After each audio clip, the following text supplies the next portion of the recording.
Thank you very much. Of course. Hello, everybody. Thank you for being here to welcome to the closing plenary. And we are very pleased to welcome Shelley Wong and Dr. Shelley Wong. And it's actually particularly special for me because Dr. Shelley Wong was my PhD supervisor. And what is even more special is because this year it's been 20 years. Wow. We met 20 years ago when I started my PhD, and she was a professor at the Ohio State University at the time. And I have to say that I learned many things when I was a student with Shelley Wong, many lessons, life lessons and academic lessons. Well, we've been through many things, many adventures, I would say. But one lesson that I particularly like and that resonated with me throughout my career is that when I learned with Shelley that there is no point in teaching students how to communicate in the target language if you don't ensure at the same time that their voices are heard. So this is very simple and very important. And Shelley is a true advocate for language learners who come from communities who have been traditionally and historically been excluded from education due to many elements, including their race, their sexual orientation, their abilities, their ethnicities, their religion, gender, etc.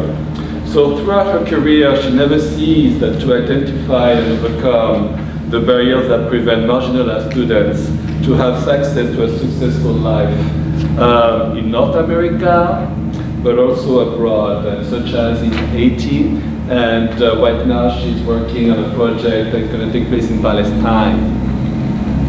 So she wrote many books and articles and on the intersectionality of language, culture, and power, including her latest book, which I think the presentation today is inspired from, is the Teachers as Allies, Transformative Practices for Teaching Dreamers and Undocumented Students. And she has also received many awards, including the Spirit of Martin Luther King Award from the Office of Diversity, Inclusion and Multicultural Education from the George Mason University, and as well as the Anal Excellence in Teaching Award in 2003. She served as the president of ESOL, International Association, and is currently an active member of the Mason Dreamers Advisory Board at George Mason University. So, without a doubt, we are all in for a great treat today. And without further ado, please join me in welcoming my hero, Dr. Shelley Wong.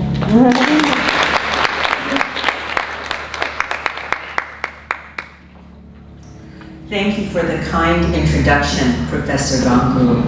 I'd like to congratulate Dr. Francis Bangu and the Conference Organizing Committee for bringing together a very rich and diverse bilingual program of research in language education. It is a great honor for me to serve as the closing plenary speaker for this inaugural conference of EducLang. A research center grows organically through the dedication and teamwork of its members and volunteer participants. I understand that this is the first of what organizers hope to be a conference that will meet every other year, and that you plan to meet right away next year in 2019 to seize on the initial energy of those who have gathered here to plant the seeds of change with this founding conference. Now,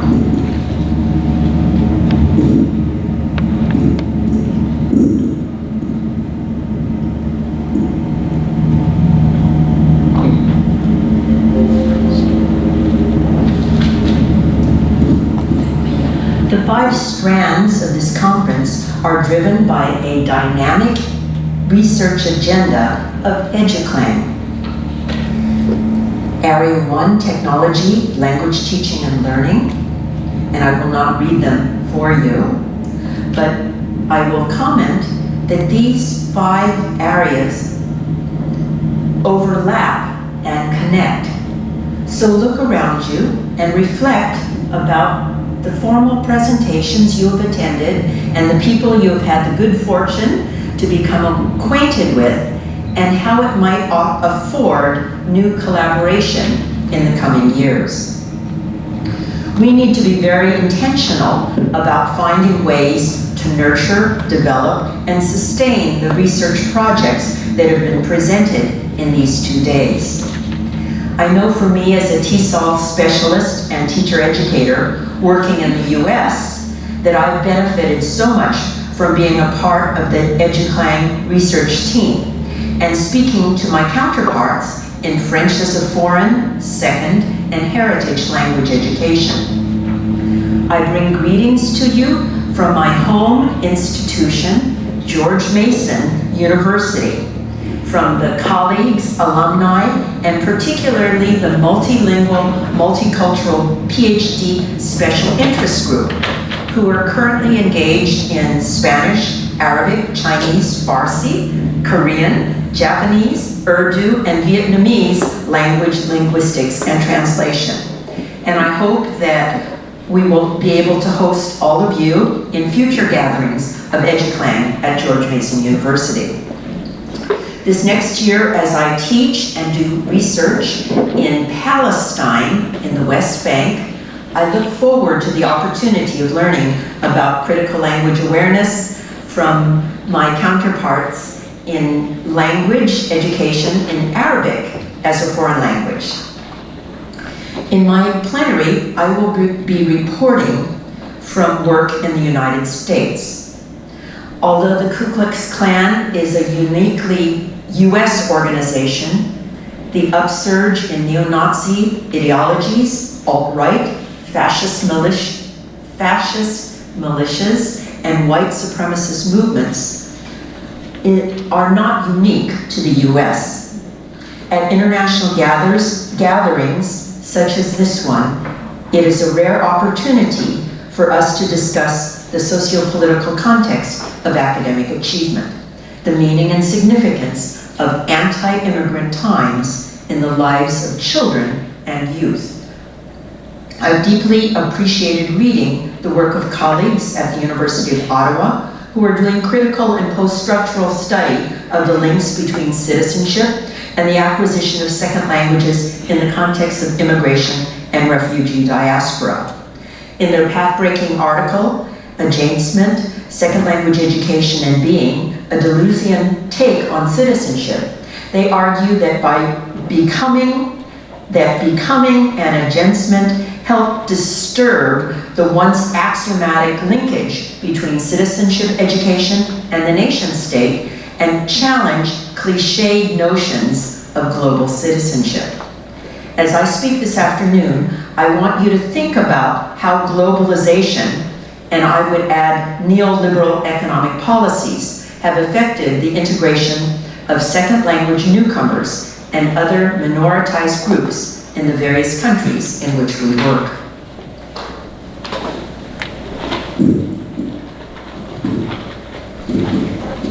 In 2003, that was 20 years ago actually, when this article was we first began to work on this article, my colleague Rachel Grant and I published an article for the Journal of Adult and Adolescent Literacy entitled Barriers to Literacy for Language Minority Learners, an argument for change in the literacy education profession. Although the article was published in 2003, we actually began work on this piece 20 years ago, about the time that I first met Professor Francis Bangou, and would like to use this article, that Barriers to Literacy for Language Minority Learners, an argument for change in the profession. The background of this article is that as specialists in literacy education, Rachel Grant in literacy, and me in the field of TESOL, we were concerned with countering a technocratic view of language and literacy education, which was dominant in the mainstream literacy associations of our time. A field that did not address what Jonathan Kozel called the savage inequalities between rich and poor students in education. The challenges that we argued for advanced a program to transform schooling within the field of US literacy. As teacher educators, Rachel Grant and I argued against a one-size-fits-all model of literacy education, in which second language learners were seen as similar to monolingual English language classmates, but slower. We saw from our own research in elementary and secondary classrooms that in the US, when our mainstream monolingual English-speaking teachers took a English-speaking student as the norm, that second language students were far too often mislabeled. They were labeled as having learning disabilities. They were disproportionately assigned to special education. They were ignored, silenced, or suspended from school. We saw that they were overlooked when it came to certain programs for the gifted and talented.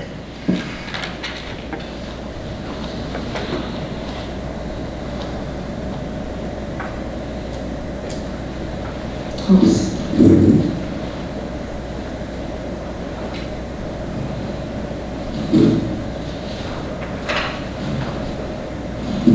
In our journal article, we identified 5 barriers to academic achievement for English language learners.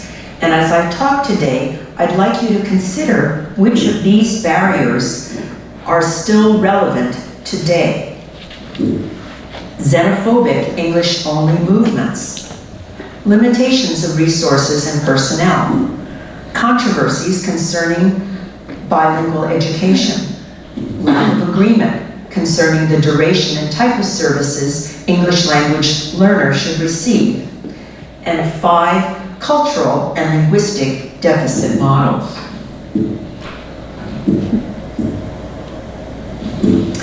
In addition, at the time, we put forth 7 recommendations for teacher education and literacy research. Literacy programs of study should include second language acquisition, ESL methods, cross-linguistic transfer, and the study of culture. 2, include second language literacy in all reading methods courses. Prospective teachers need to know why and how to conduct a linguistic audit of their classroom, to begin by learning the names of the home languages spoken by the students in their own classes, and not to assume if they saw an Asian face that the child was not a native speaker of English. Prospective teachers needed to celebrate and know how to utilize what Luis Moll, Norma Gonzalez, and others have called the funds of knowledge within, I'll repeat, the funds of knowledge. That is knowledge within working class. They were studying Mexican families, Mexican-American families in Tucson, Arizona. And they wanted to see how the knowledge that working class students might have from school could be incorporated in the school curriculum. By doing so, they hoped to transform what counted as knowledge in school. We wanted teachers to be aware of home literacy practices and to promote home language literacy for parents and children. We wanted to provide clinical experiences for reading specialists that involved English language learners. we wanted to become strong advocacies for biliteracy. A high level of literacy in the first language correlates to development of literacy in the second language. Reading specialists needed to be aware of the problems associated with language loss. What happens when children lose the mother tongue? And we encourage parents to read to their children in the home language and to involve children in community activities where the home language is spoken. Another recommendation, number 5, was to work to change tests and testing practices that disadvantage children from non-native English-speaking backgrounds. Students need enough language proficiency to understand the language being used for the assessment. In a study of kindergartners and first graders, Robinson found that translations of tests into native languages enabled some English language learners who are not proficient in English to demonstrate their mathematics skills. Accommodations must be made for English language learners. However, the research cautions us that translation is not a panacea for all the English language learners. No single accommodation can serve the tremendous variety of English language students who vary according to the language and length in the United States, the level of proficiency in various modalities, the dialect of the native language spoken, and the length of education in the home country, just to name a few of the dimensions of diversity. The research shows that we cannot have a particular one rule to accommodate, but that testing must look at the individual and the tremendous difference, take into account the differences in learners. Some English as a second language or language minority students might be disadvantaged by the same accommodation that helps another student.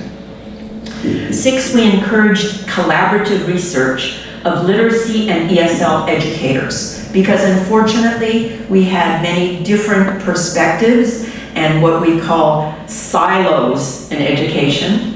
One tower over here where the special education faculty might be different from the literacy specialists, who will be different from the foreign and second language specialists. And unfortunately, we have often, when that happens, special education faculty might say things like, don't use the home language and culture of the students. It will confuse them.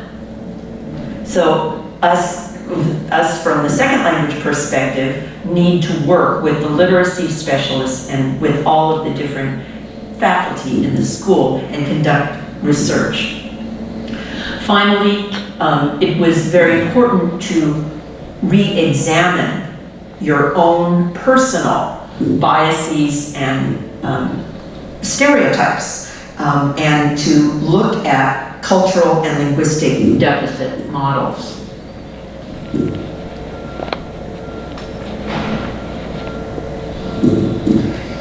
If we look at the 5 barriers and 7 recommendations we put forward, I believe that they are still relevant today in a discussion of barriers to academic achievement in what are decidedly anti-immigrant times.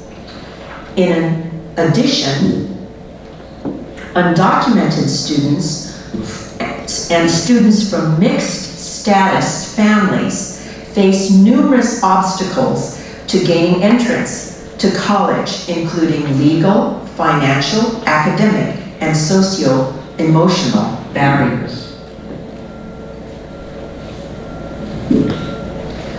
The increase in raids, detentions, and deportations, the rescinding of President Obama's Deferred Action for Childhood Arrivals, or DACA, that's DACA, and the vitriolic, racist, xenophobic, anti-Muslim, misogynist, anti-women rhetoric require that we develop a new systemic and intersectional approach to remove the barriers to academic achievement for immigrant children and youth.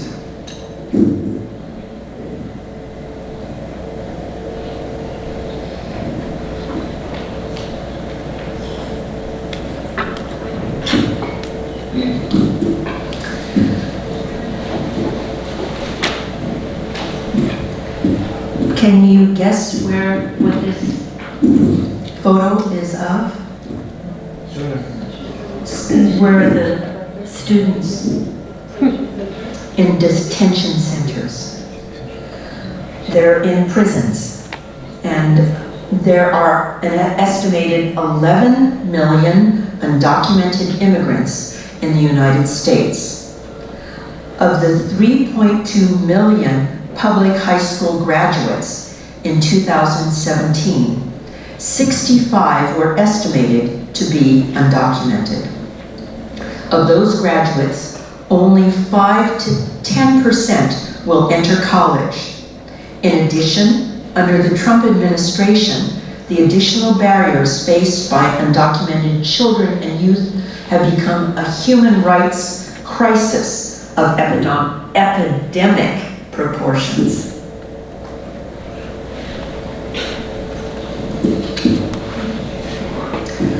President Trump's derogatory comments about Haitians and Africans as coming from SHIT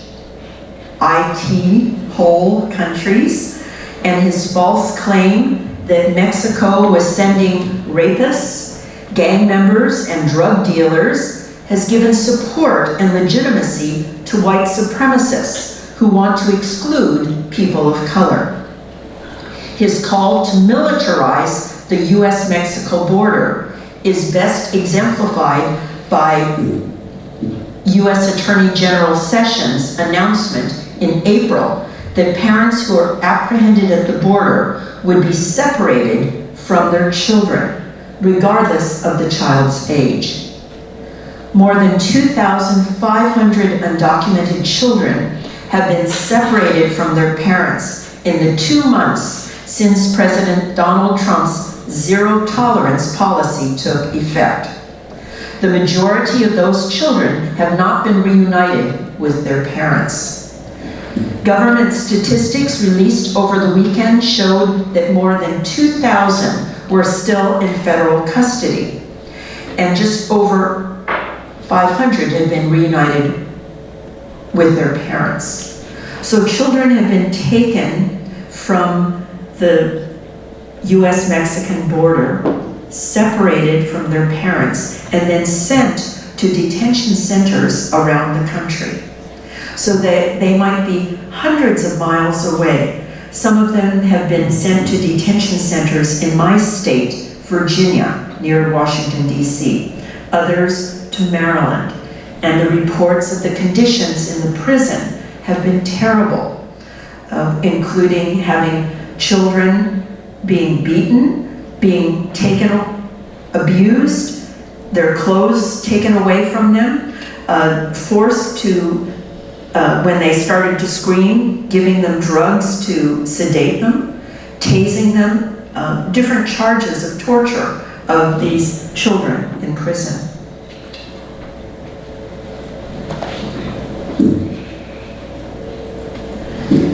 This child, have any of you seen this photo? Are you familiar with this? Raise your hand if you are familiar with this photo.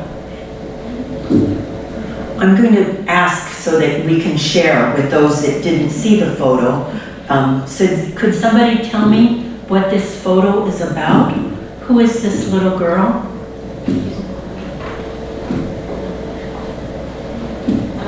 Yes.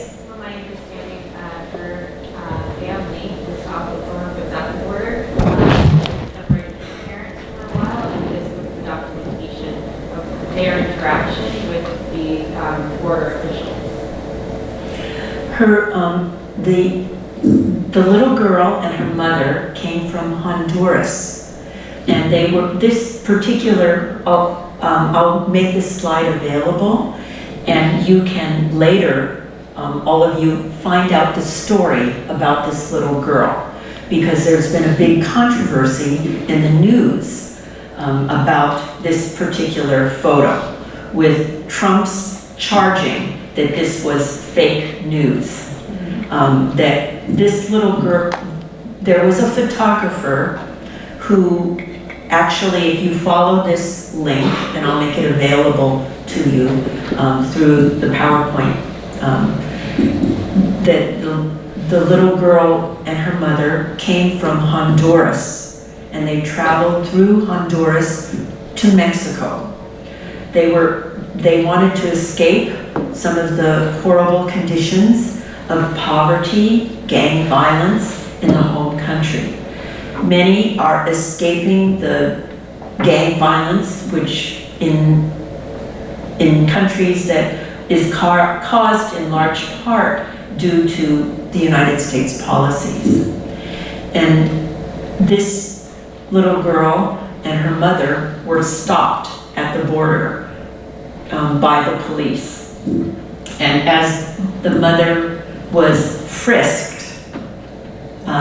she put her little girl down, and the little girl began to cry. Immediately, Time magazine saw this. This went viral, and people saw this image of the videotape of the little girl crying. Time magazine this was an example, as you said, of separation. The cameraman knew that it was not separation and immediately contacted Time magazine, and Time magazine made a correction, and the cameraman was interviewed by CNN to talk about what actually happened. And I'll invite you, he went to film all of the families who were coming, many of them seeking asylum. They wanted the US protection. And this particular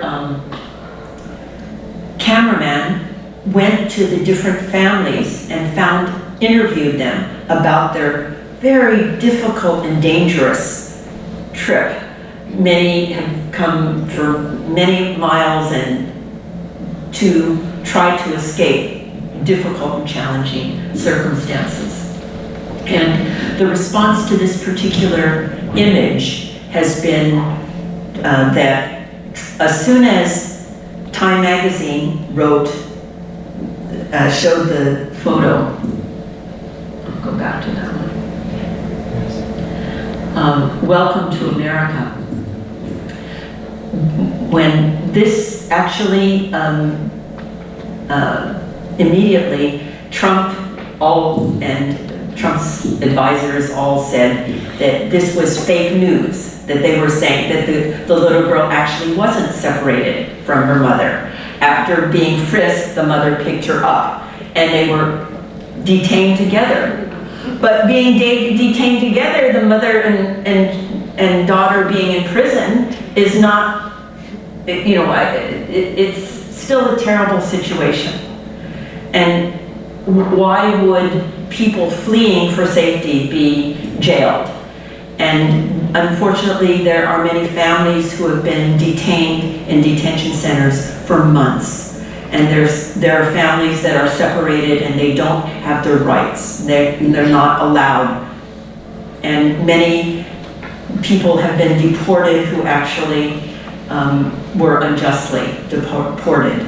And we have communities that are divided due to these policies.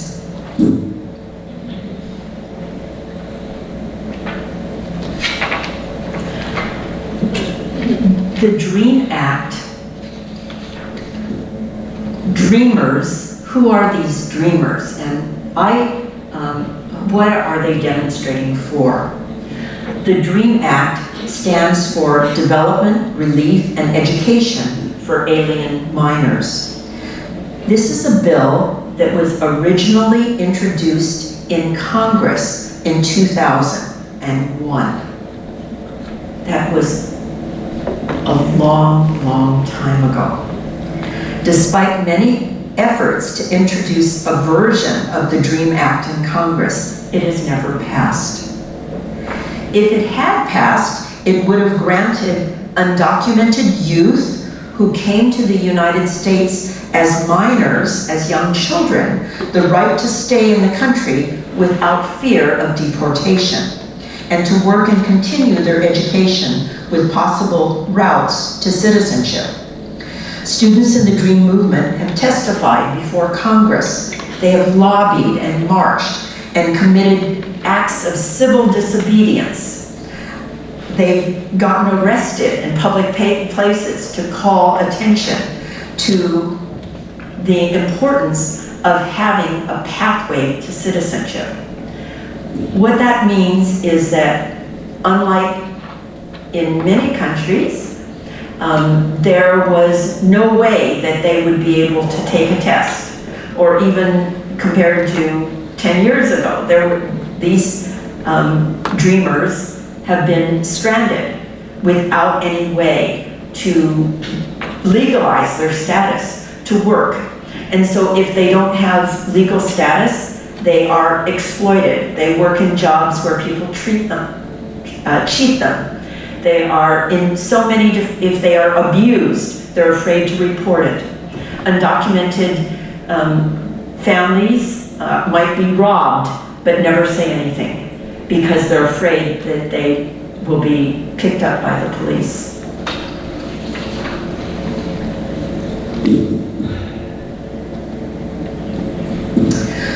The little girl in the photo is what we call a little dreamer. Little dreamers are often, so her sign says she's for legalization.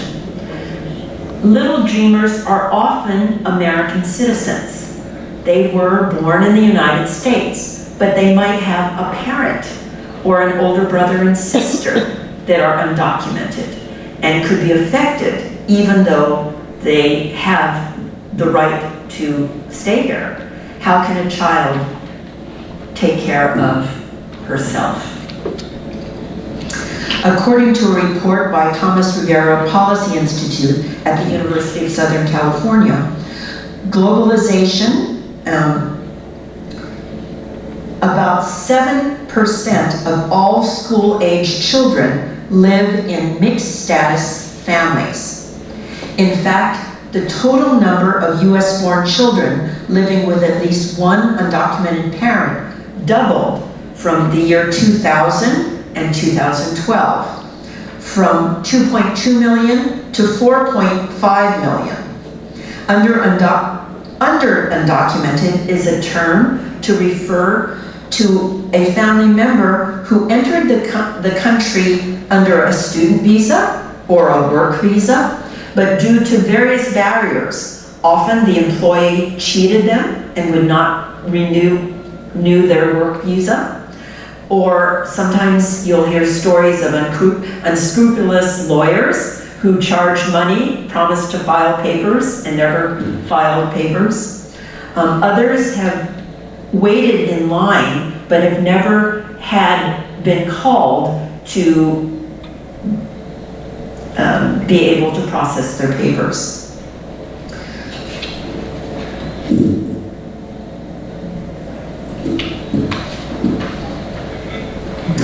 We in the United States have entered a new period in which the attacks on immigrant communities are so severe and so far-reaching that it requires us all as educators and researchers to go beyond the previous discussions of barriers, which focused on changes we advocated within the literacy profession.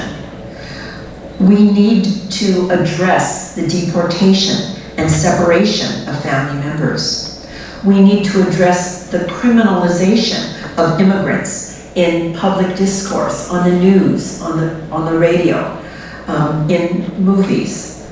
We have to address wage theft, which is that so many of the undocumented workers are not paid, or they're injured on the job. They will go to work sites, they'll work, and then the employer will never pay them. We need to address the privatization of US education. That what has occurred in the past year is that more and more of the public funds have gone to what we call charter schools, have gone to different private institutions and voucher programs. The salaries of teachers, the buildings have not been repaired, that the conditions in public schools are not up to standard. Finally, we need to address the growth of the prison industrial complex and the militarization at the border.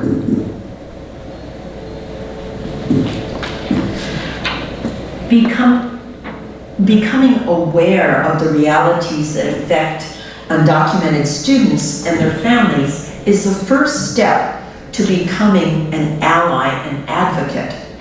In the current political climate, there's so much misinformation and disinformation concerning undocumented students and their families.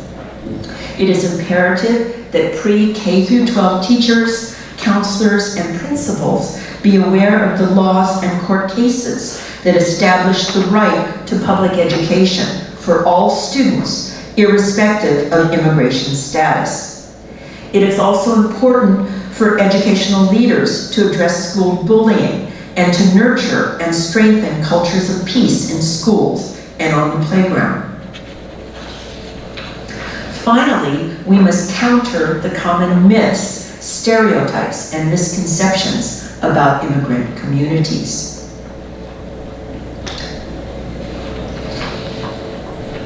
In order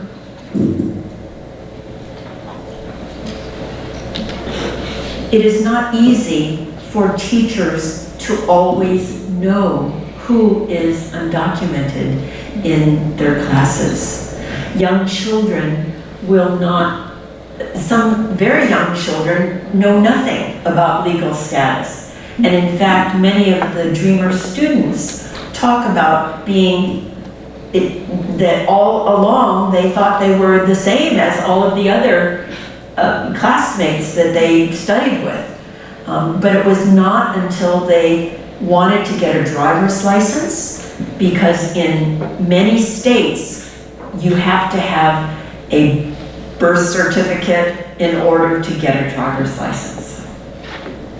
It was not until they wanted to apply for college that they might realize that they were undocumented for the first time.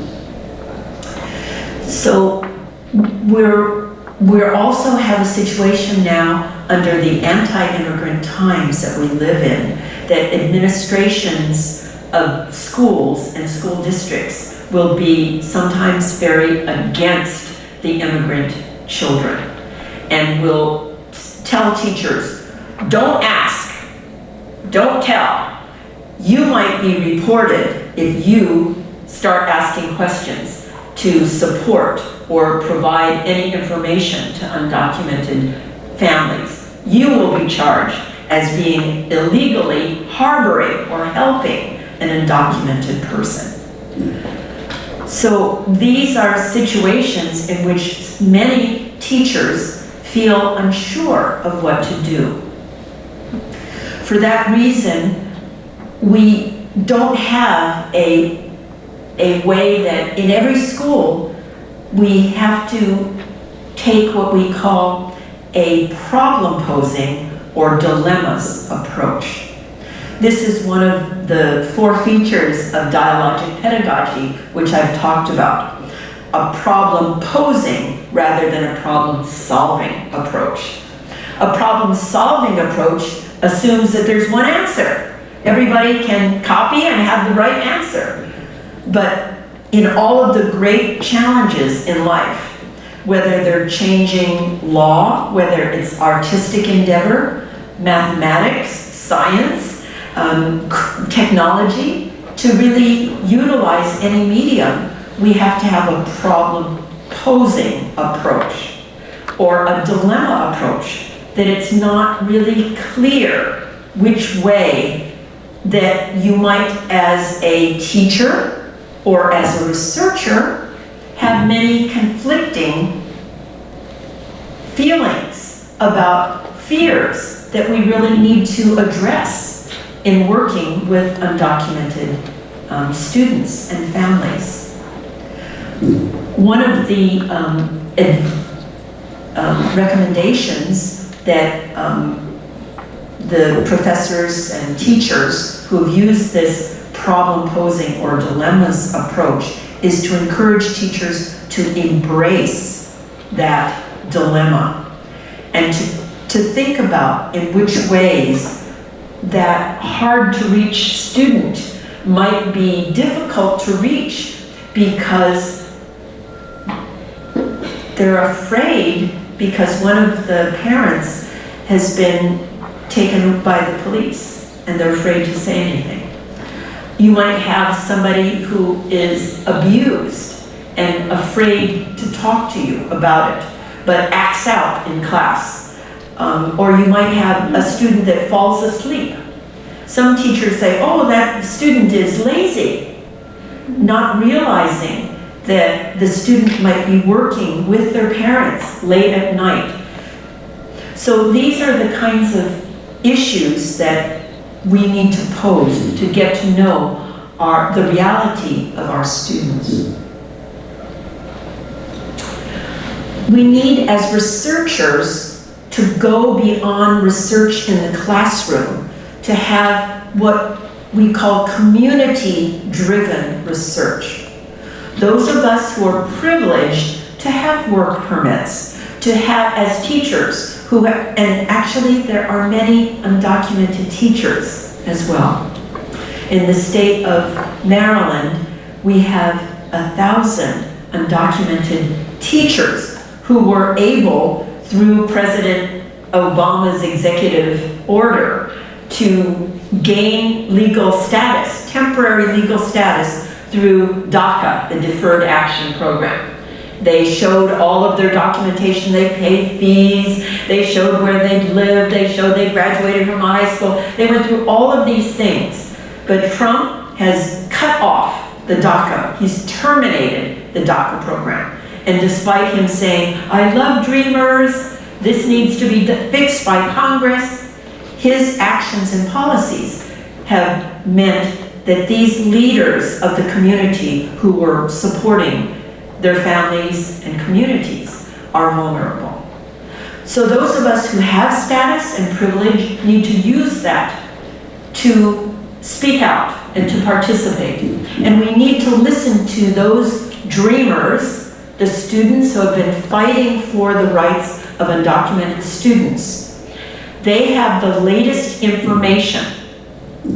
The largest immigrant right organization in the US is called United We Dream.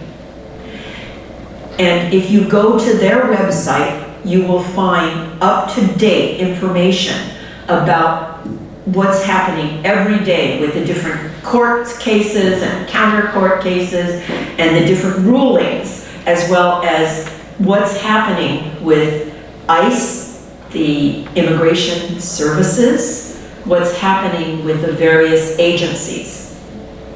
The United We Dream students, and if you go to their website, they have a number of reports that are research reports that talk about the status of undocumented families, talk about their needs, talk about the emotional realities, as well as the trauma that they're experiencing, and talk about suggestions for what people can do.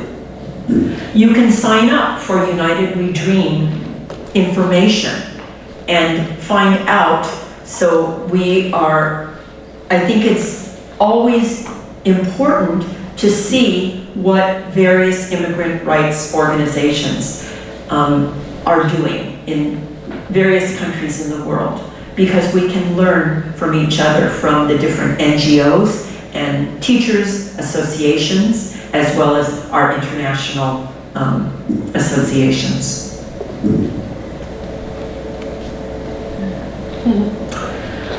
I want to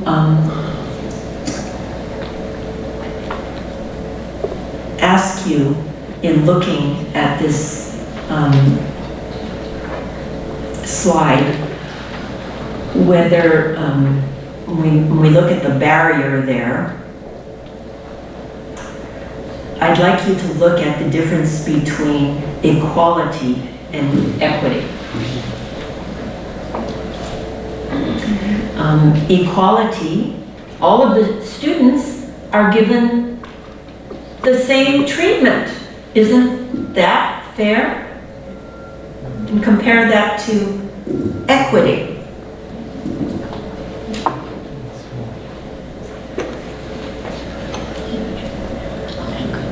What do you think those boxes might be for an undocumented student or an immigrant student who has American citizenship but has an undocumented family member?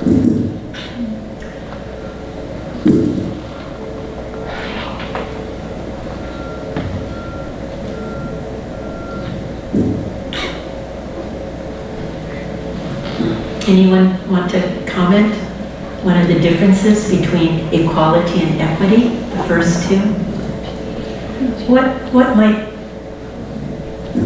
those boxes be?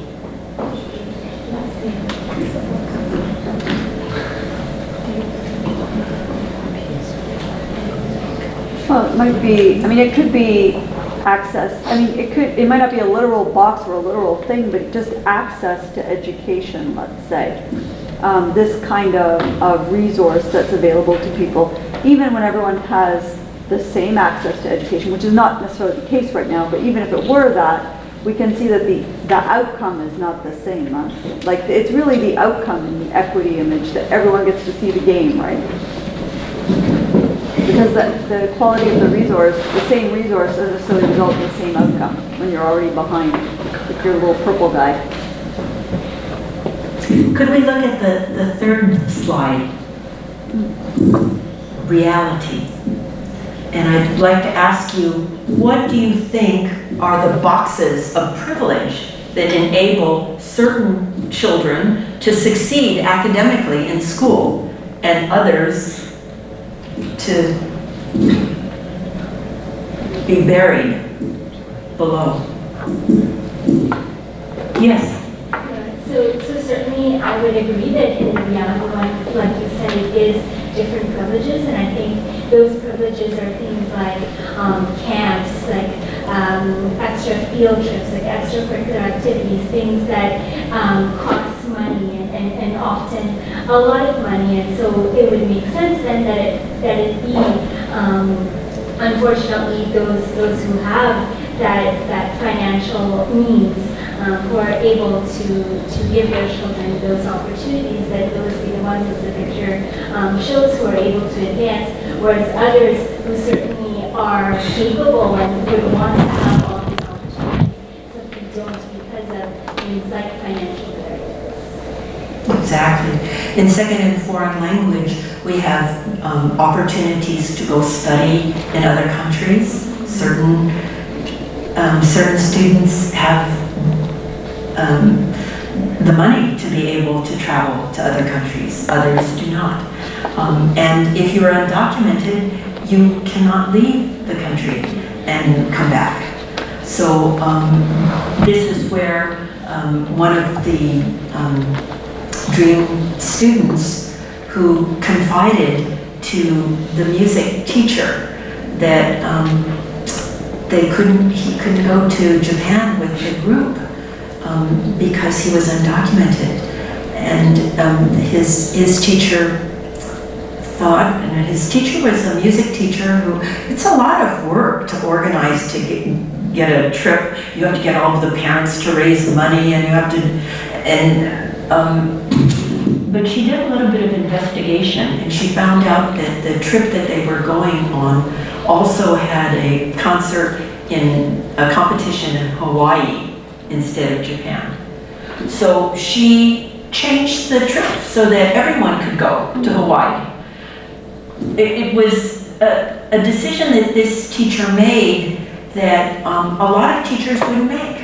They would just say, oh, And that's the difference between whether we're recognizing who is able to participate in education.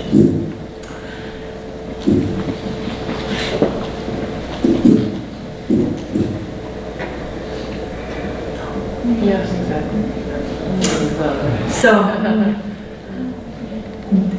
how can we eliminate those barriers? And what does it mean to have transformative practices that would eliminate all of those barriers? Can I ask a question, Shelley? Sorry. I feel like that if you can, oh, there we go. Oh, yes. Yeah, that I've seen the graphic of the equality, equity, and the just liberation, but I've never seen the depiction of the reality one. And it makes me think in these times of another picture that I saw once that talked about equity not being a pie. This idea that it's if you give certain privileges to others, that it's taking away from yours. And I feel maybe that's how I interpreted the reality one, that we seem to always just force this, well, we've got to, maintain what we have. We have to just still be above. And it's, if we give something to somebody else and we're taking away what we have, which is essentially being way up there. And it's, maybe I misinterpreted that, but I feel like in these times there's that element of it too. This kind of, that we can't shift from equity because it means we don't have a box, but that means we're giving up our box for the others, right? And so, I want to keep all the boxes that I have, even though it's ridiculous that I need to keep them all, right? I think that whole ideology, we're fighting a war now that Trump has set up in which that people are fearful.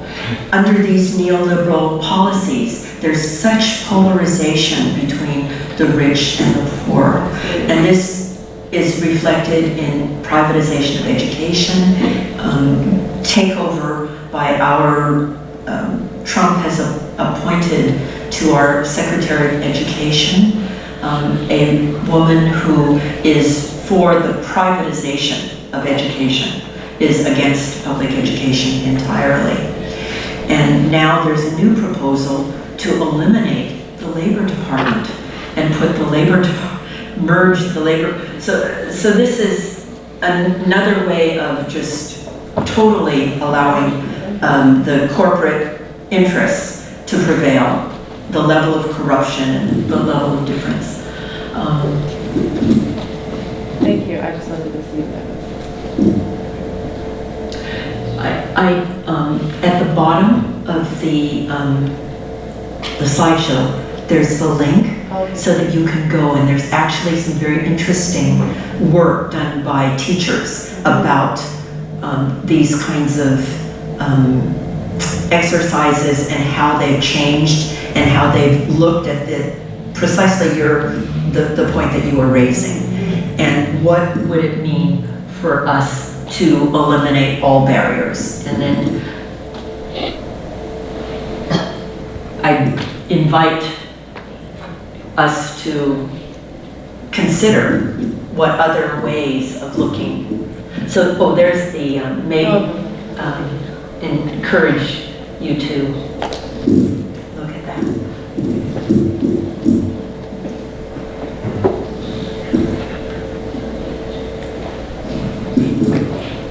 So thank you very much. You are right on time. Honest to God. Yeah, no, really, on time. Boom. So now. So how much time do we have for questions? For half an hour. Oh, wonderful. Half an hour. So any wonderful. I'd love comments or to take questions, and I'd also love to show some slides that I didn't realize that there would be so many people from China, and I'd love to share the history of my own family, immigrant family, and because the things that are going on now, when we say anti-immigrant times, are not new, and they've been present since we really have to look at the whole history of the United States and see the centrality of racism from the very beginning. To see how the United States Constitution was made for people with property, white males with property, when there were some people who were slaves, who were as enslaved people, they were property.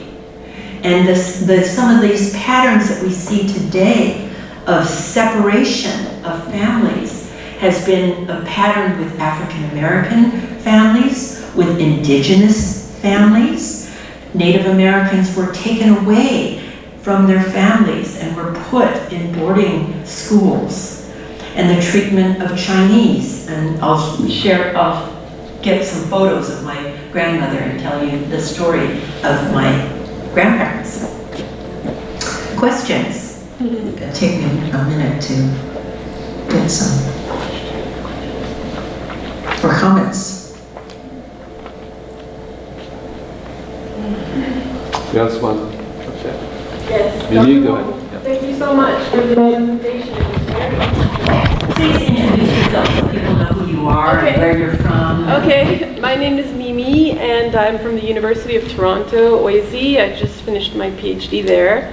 Congratulations. Thank you. And just please tell us the topic of your dissertation. Okay, it's French as a second language teacher learning, so introducing a new model of professional learning to help FSL teacher retention, which we have a problem with in Canada. We have a FSL teacher shortage, so we need to address professional well-being. That's what it's about. But I wanted to... Yes, professional well-being. That's Yes. so important in these times, these neoliberal policies. Right, we talk a lot about student well-being, and I think we need to have the same conversation about teacher well-being. Because as you were mentioning, salaries are not going up, teachers are not feeling supported, that can be an issue. But my question was about, sorry, your research practice perhaps. You mentioned that it's challenging sometimes for teachers to help or work with undocumented students. I imagine it's the same as a researcher. Perhaps you have stories that you know of researchers who've had to deal with that. What would be some issues or recommendations that you might have for people who are working in precarious or legally tenuous situations that they should be aware of? That's a very important question. And my own work as a teacher educator, I've always felt that it was important to conduct action research, teacher research in my own classrooms. And that often that meant that taping, it meant asking certain questions and not really thinking about how participation in a public gathering could make someone very vulnerable. So some of the things that, because the work that I've been involved with the Dreamers has been to challenge, one of the myths is that all of the undocumented are Latino. And there are many Asian, African, Middle Eastern, European people from all over the world who are undocumented. And it's really important and to forge unity between those various communities. So one of my work has always been to highlight and foreground the stories of some of the Asian and Pacific Islander students. So some of the ways that we have had to do that work is to involve those who have documented status to read for those who cannot come out. Another is to meet someone and then be really careful that you disguise many of the different features of the research to ensure that privacy. Often when you're working with young children, they will not know, and they'll say, elementary school children will say, "Oh, teacher, they're coming, they're all coming for us," and feel that there's this fear of they're going to deport all of us. And this will be blurted out by a young child who's fearful. So, and there are, in the same schools, we have some anti-Ku Klux Klan. They might not wear sheets. Some of them do though now. They've been emboldened to wear Nazi uniforms. So the situation is a very difficult. And that's why, again, I would say there is no one answer. You have to continuously adapt that problem-posing dilemmas approach.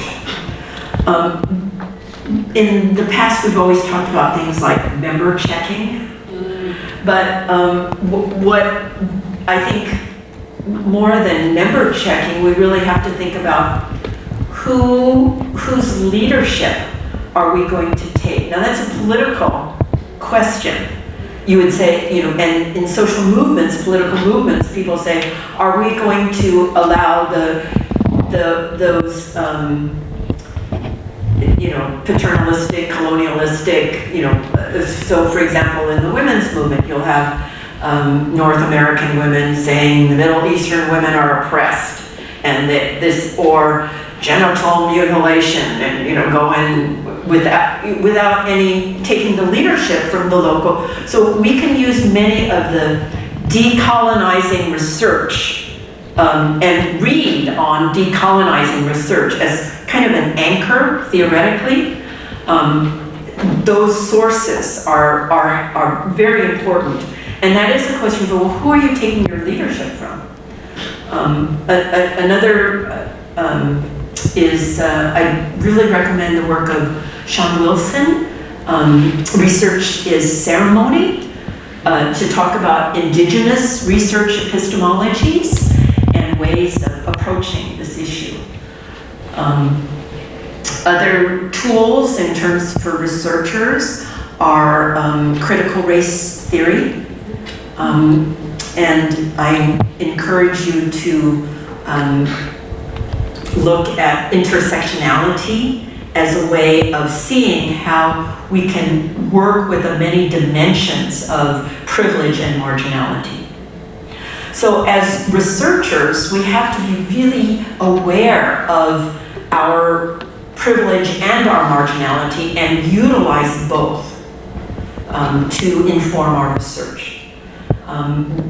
Another positionality issue for researchers is to find those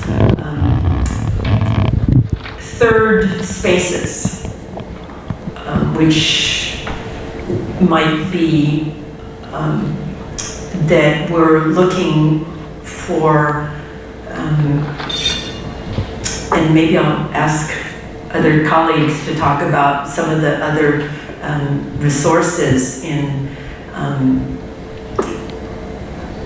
finding spaces for there to be greater opportunities to address positionality, and I'll throw it open to others to comment. So again, I'll pose the question again, which is what I heard, is what can we learn from, how do we do work with vulnerable populations? How can we have this work not be colonialistic? How can we protect our subjects when even revealing, asking, we don't want to out our subjects. But I also wonder, on top of that, of course the ethics of protecting participants is important, but it sounded like when you were talking that there's also some danger to you, the researcher, to be doing this kind of work if you can be accused of, you know, harboring illegal aliens, or any of the activism or work that you do could pose a threat to you. So I wonder how you navigate that and how that affects your work. It is terrifying living in the United States now. I think it is just, and that is part of the xenophobic climate that, and I don't know how to really describe this reality. since the election of Donald Trump. The level of barrage of every single day, there's a new fresh attack. And for us in faculty, there has always been a certain amount of red baiting, or, this has been present. In the US, I think the lack of, since McCarthyism, there's really a lack of Marxism is just, and unlike any other country like Japan or Mexico or Canada or UK or France, but there's a lack of that tradition. Now we really have a new McCarthyism, which has been furthered by the work of the Koch brothers, who, when you see that picture of the boxes, and the level of, so, how to describe our reality, and I'll open up to others, yeah. Well, I guess I just had a comment, and it's related to what you were just saying, Professor Wong, around, and I think it's important, I speak as a Canadian, and I think for the last few years, and we've always done this, we like to point across the border and think, oh, well, if we're anything, we're not them. Like, what nuttiness is going on south of the border?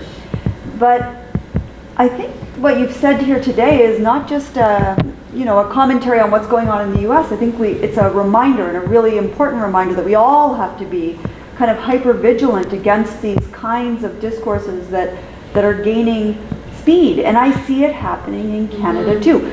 Granted, we don't have the same McCarthy culture, the history, it's not the same, but we see it creeping in. In Quebec we have this sort of anti-immigrant protest movement. We see protests at the border that we never saw before, and Ontario's just elected a really conservative government. I didn't think this was going to happen, but anyway, all of which is to say, I think we have to, you've sent us a strong message to be vigilant in our own context as well, again, about these kinds of trends. And although it's easy to see you in the United States as a pretty glaring example with Trump at the presidency head, we should all be mindful of these. It's in the banal everyday stuff that sneaks up on you. Huh? It sneaks up on you when you're not paying attention. Absolutely. So then, as a follow-up to that, what are you doing in your context right now, and what should we all be doing, I guess, to be activists against that in our roles, in our privileged roles, many of us as teachers, as researchers, as with a voice, with a privilege of some sort? I mean, I struggle with that a lot, on many levels. But I pose that to you, I guess, and just to think about. Have you? I think that the same silence is not. Yes, yeah, I think that the importance of international gatherings, collaboration across borders is just so important in these times. That I can't tell you how good it is to be here and to speak to like-minded people and to explore how we might be able to develop future work together. The difference between, and I think this is part of that whole, when we say allies, what does it mean to become allies? And how can we be, so, what does it mean to express solidarity when there's so many differences in resources? And how, so certainly those of us who are in more privileged positions, really need to think about how we can, those who are able to speak out, what does it mean to work? I think for our scholarship, it means that we have to be public intellectuals, that we have to do op-ed pieces, that we have to move beyond the academic walls to do things like radio shows, like television, to utilize the media in ways that, technology, in ways that can unite and create awareness. There are many ways that this kind of collaboration really helps. I think that it has always been true that movement activists have sought national arenas to be able to get support for their causes. I know as an activist who worked in the civil rights case of the Greensboro labor organizers who were killed by the Ku Klux Klan and Nazis, that the case was buried, and that 2 of the widows were able to break through when Native Americans, Russell Means, who had NGO status as indigenous people at the United Nations, invited the Greensboro widows to go and speak in that public arena. So international forums, United Nations, different social justice, international groupings, Educators Without Borders, these kinds of places are one place to begin. Yeah, so I had kind of a similar question. I guess just more like at the individual level, let's say for yourself, you as a researcher, when you are doing research with children and where there is that very stark contrast in realities as we saw in that image, my question is, how do you, for yourself as an individual and as a researcher, how do you reconcile with that in your mind, and how do you ensure that you're coming off to these children as genuine and as someone who does want to work with them and who would want to stick with them and sort of maintain that relationship? We have to work through organizations. So we have to work through our teachers' organizations. We have to work in our own institutions to find allies there. And so these are some of the things at Mason. We have the Mason Dreamers. So being a part of the advisory board, I've gone with them to demonstrate, to go to speak, to find places for them to speak, as well as, and we have the Dream Project, which was set up in Arlington to set up scholarships and a mentoring program. We have worked at our own institution to get attorneys to come and do workshops on DACA. We fought to get paid staff that would actually have a hotline, so that when we were given a certain amount of time, all DACA students who needed to sign up by a certain time. But even within that, I mean, it's just so horrible what's happened. From when Sessions last September, a year ago, announced that they were stopping DACA. And then, so immediately we set up, DACA means that each person's date is different, and they're only allowed 2 years. Every 2 years they have to sign up, bring all of this documentation. So they really use the term hyper documented, because these DREAM students have done more than ever. You can imagine, they bring in they show that they have the records from high school, they show this, they show residency, they show utility bills, they show that they've fingerprinted, they've never been arrested, they've never had any problems at all. And they pay money. And and undocumented people pay into Social Security, and they never get that money. So it's just, we need to work with legal organizations, with United We Dream, so that we're getting accurate information. That's we need to take the lead from these young, courageous, incredible leaders rather than take a position of, we need to be able to do more of some of the grunt work and promote spokespeople that are living this reality. I really like to focus on individuals and what I personally do. But what I struggle with a lot is how do we leverage our institutions? How do we leverage power, centers of money in these ways, especially when you think of institutions as being quite risk adverse and they don't want to be too controversial. And so how do we as academics kind of get the movement so that we do have a president of a university at the rally, you know? And so it's not just all these kind of faceless individuals, but these people who are very fancy, drive nice cars, and who wouldn't necessarily take that stance, but they have the power of the institution and the power of their networks behind them. How do we speak to that level as well? So I think we have to find certain ways that we can, so some of the ways that have been to find more safe avenues.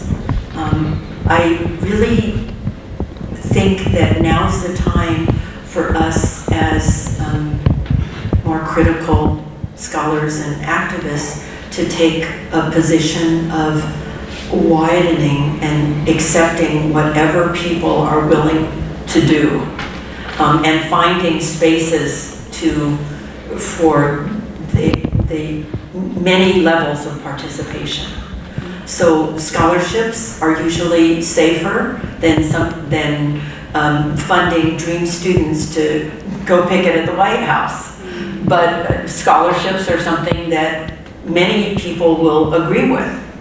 And then institutionally, we've done things like once the scholarship, or we've pushed the administration to do things like take a more institutional stance, such as George Mason should help pay these DACA fees, these extra fees.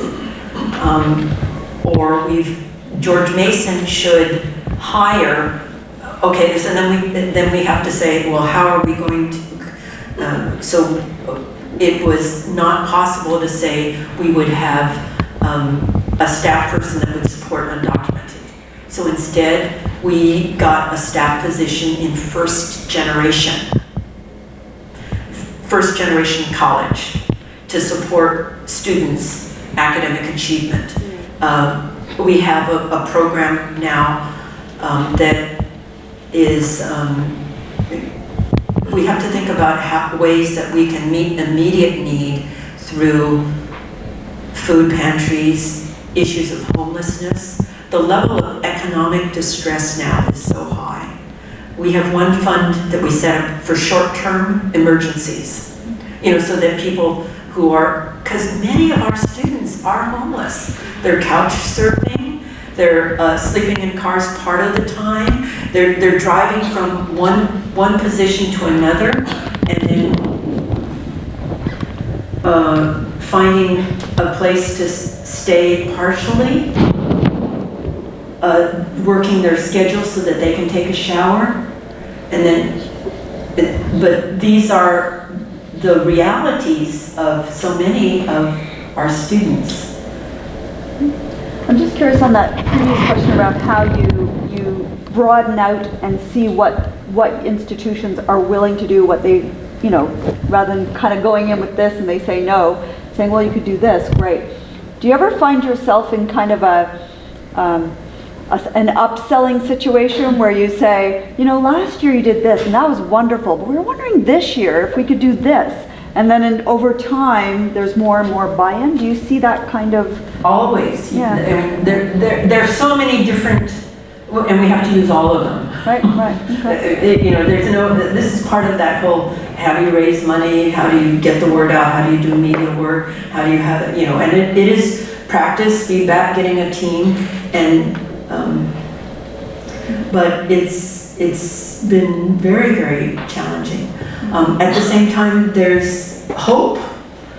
hope because things are so horrible. That there are many more cracks and good things that are happening.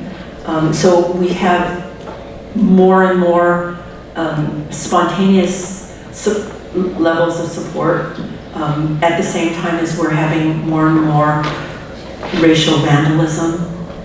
Networks of religious interfaith work is very important, especially now with the anti-Muslim stuff is so horrible that's and intersectionality is a good resource for us.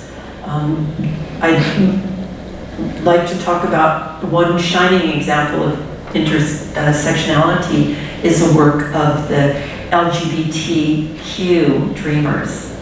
And we have one chapter in our book talking about dreamers in double exile and about how there have been wonderful examples of, there's a disproportionate number of politically conscious LGBT dreamers that have been incredible leaders and have in the state, each one of our states has different laws. That's for driver's licenses, teacher licensure. So you have to work within your state as well as the federal level. So within the state of, and all of our bilingual education fights have been state by state. So in Maryland, we had an example of 2 issues on the ballot. One was for dreamers to have in-state tuition. In other words, in so many of our states, undocumented students who are working 3 jobs to get by because they're super exploited have to pay out-of-state tuition. So that was one bill, and then there was also another bill on marriage equality. So the team that went out worked really hard, and that kind of, it resulted in, rather than too often in the movement of the past, there was, like the movement that I came out of, we were very narrow and homophobic in seeing that if you're taking the lowest, we're organizing among communities, so therefore, you should don't be out there because you'll turn people off, And these are the kinds of tough, polarizing decisions. And what the new movement is saying, an attack on one is an attack on all. And this kind of intersectionality that is represented by the new forces for progressive change, has that very consciously, symbolically, through music, through posters and demonstration, showing that intersectionality.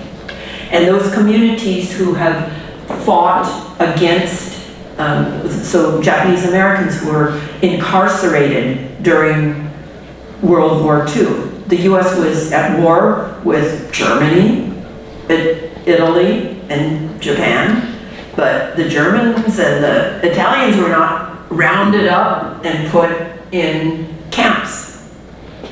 So among the Japanese American community, there's a heightened consciousness against the Muslim ban, against these, so those kinds of working your political marginality to support and being visible about it, sharing those stories, sharing your counter-narratives. There's been wonderful work done in film, music, drama, to show this intersectionality. It's so past the time, so sorry to interrupt the wonderful conversation. I can see that people are really interested. So thank you, Shelley, for this wonderful presentation.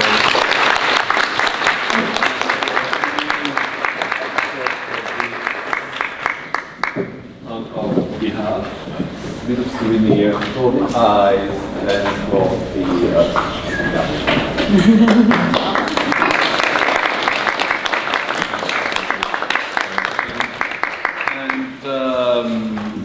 so the conference is now officially closed.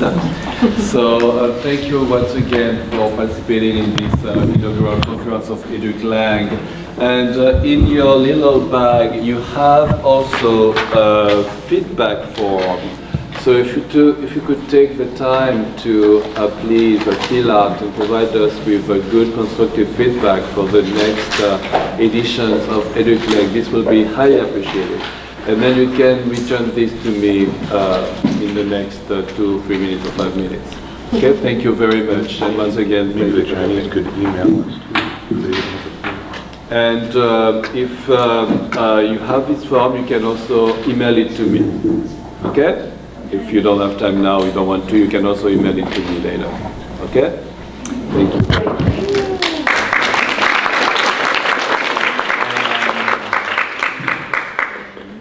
So if you have questions, maybe you can come and ask and talk to us about this while we are unpacking.